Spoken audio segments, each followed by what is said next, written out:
bilion matahari. Itu baru satu lorong hitam. Allah memperlihatkan kiamat kecil di atas sana. Dan tidak pelik Allah bersumpah. Ia sumpah yang besar kalau kamu faham. Ini isu besar, bukan bab kecil. Dan sememangnya pelik pun satu yang besar.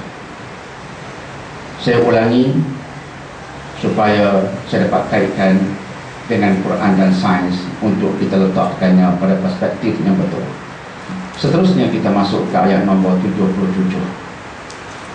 Sesungguhnya Quran ini kitab yang sangat mulia. Quran ini kitab yang tersangat mulia. Saya rasa kita di sini dapat merasai kemuliaan Al-Quran. Ia boleh mengubah manusia. Kita melihat di barat perubahan berlaku 180 darjah. Kesan Al-Quran saja. Orang kafir di barat jika melihat perangai orang Islam, melihat perangai remaja Islam, tak teringin mereka peluk Islam.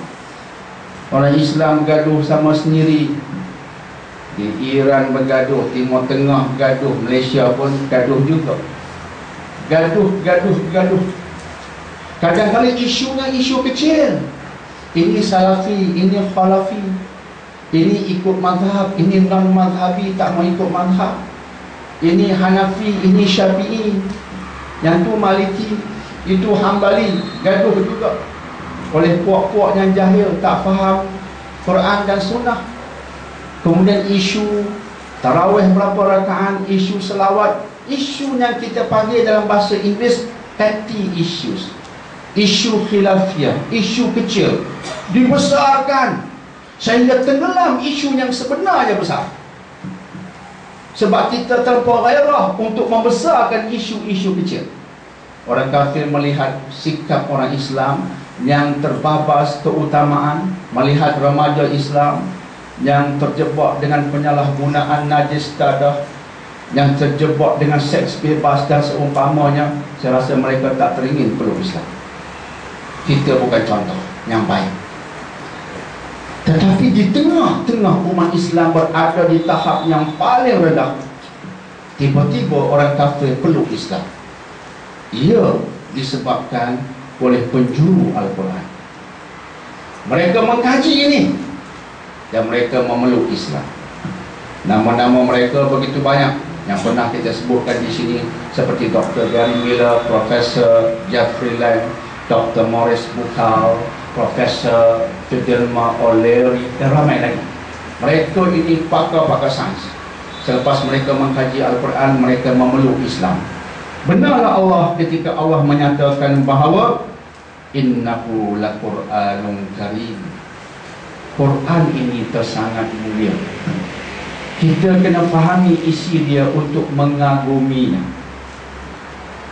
Kita kadang-kadang melihat ke langit kan, katakanlah awan itu tiba-tiba tersusun dalam bentuk alif lam lam ha. Katakanlah ia berlaku seperti itu. Kita balik-balik daripada kelas agama ini, keluar-keluar surau, tengok-tengok langit, ya Allah, tersusun dalam bentuk alif lam lam ha. Apa jadi pada kita? Bertasbih tu pun, astagfirullahaladzim, la ilaha illallah, la ilaha illallah, beringin keluar, ayat mata apa keluar. Allah, kagum tengok awan tersusun macam alif lam lam ha. Kagum. Tapi Quran depan mata tidak pernah kagum dengannya. Padahal alif lam lam ha dalam Quran punya banyak. Padahal alif lam lam ha dalam Al-Quran punya banyak, punya bercambah. Tapi tengok awan yang tersusun seperti alif lam lam ha, Allah tu benarnya syahdu sangatlah tu. Alam ini sedia mengagungkan sebab ia dijadikan oleh Allah. Kaji saja. Black Horse pun sudah mengagungkan. Kaitkan pula dengan Mawaqi'in Nujum, lagi mengagungkan. Kait dengan Quran, lagi kesannya hebat. Lantas bila orang barat yang mengkaji Al-Quran, dia nampak kebenaran dalam Quran, dia peluk Islam. Memang Quran tersangat mulia. Kita hari ini jangan hanya mengaji. Saya harap anda tak bosan dengan ungkapan saya ini. Jangan hanya mengaji. Kita disuruh mengaji, itu betul. Mengaji dan mengkaji. Hanya selepas kita mengaji dan mengkaji, baru kita rasa sejuk jiwa ini. Minda kita lapang. Sebab terungkai banyak isu dalam hidup kita berdasarkan wahyu. Terungkai, InsyaAllah. Jadi ayat 77 merupakan penegasan ilahi bahawa Quran ini karim dan sangat mulia. Fi kitabim maknun. Quran ini pada dasarnya terpelihara, maknun, terpelihara. Terpelihara di mana? Di Lauhil Mahfuz, berpandukan tafsiran ramai ulama. Hatta jika Al-Quran di bumi hilang, Quran tidak hilang sebenarnya. Katakanlah berlakulah sesuatu pada bumi. Contoh yang lebih penting ialah hari kiamat, hancur bumi. Artinya Quran yang tercatat ini pun hancur semua. Tapi Quran tidak hancur. Sebab apa? Allah bagi jaminan dalam ayat ini. Kitabim maknun, dia terpelihara. Jangan bimbanglah, terpelihara sampai ke bila-bila. Dan ulama mentafsirkannya sebagai terpelihara disebabkan ia tercatat di Lauhil Mahfuz. Catatannya pada dasarnya di Lauhil Mahfuz dan ia terpelihara di sana, di sisi Allah Azza wa Jalla. Terus kita masuk ke ayat nombor 79. Ayat ini penting. Penting sebab ia menjadi isu tentang aspek khusus dalam fiqh. Ayat 79 berbunyi, la yamassuhu illal mutahharun. Tidak boleh menyentuhnya kecuali hamba-hamba yang suci. Ayat inilah yang melahirkan satu hukum yang popular sekarang, iaitu kita tidak boleh menyentuh Al-Quran melainkan jika bersuci. Ia melahirkan satu hukum fiqh yang cukup popular di dunia Islam berdasarkan ayat ini. La yamassuhu, hu di sini apa dia? Allah tak kata pula Quran, tapi dikaitkan dengan yang sebelumnya, jelas ia Quran.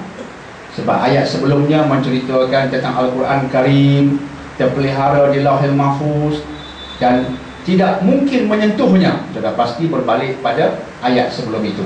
Jelas ia Quran, disepakati. Jadi tidak mungkin menyentuhnya, itu jelas tentang isunya Quran, menyentuh Quran. Tidak boleh menyentuhnya illal mutahharun, melainkan yang suci. Allah tak sebut dia manusia ke, dia siapa ke. Allah kata sifatnya suci. Quran tak boleh disentuh melainkan oleh orang yang mutahharun, yang bersifat dengan sifat yang suci. Maka sebahagian ulama mengatakan inilah nafs yang mewajibkan sesiapa yang hendak menyentuh mushaf Al-Quran, maka hendaklah dia menyentuh dalam keadaan bersuci. Maka hendaklah dia berwuduk. Itu maksudnya. Adakah itu fiqh yang betul? Kenyataan saya cukup mencabar, cukup provokatif. Adakah dia fiqh yang betul? Ia fiqh yang betul, tapi masih boleh diperbincangkan. InsyaAllah tidak ada salahnya bagi orang yang berpegang seperti itu. Dan kita telah mengkaji usul 20. Salah satu usulnya mengatakan dalam hal-hal yang berbeza pendapat, dalam hal-hal yang kita berbeza pendapat dalam hukum fiqh, jangan kita berkelahi. Perbezaan pendapat dalam fiqh pasti berlaku, sebab perbezaan pendapat berdasarkan sumber yang sama, Quran dan Sunnah, dan ia terhasil oleh ulama. Orang biasa kita hanya mengikut. Kita tak mampu berijtihad, mengeluarkan hukum daripada nas. Ulama berijtihad, tiba-tiba ijtihad mereka berbeza.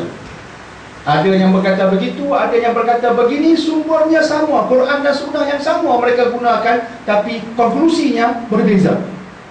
Tak dapat dielakkan.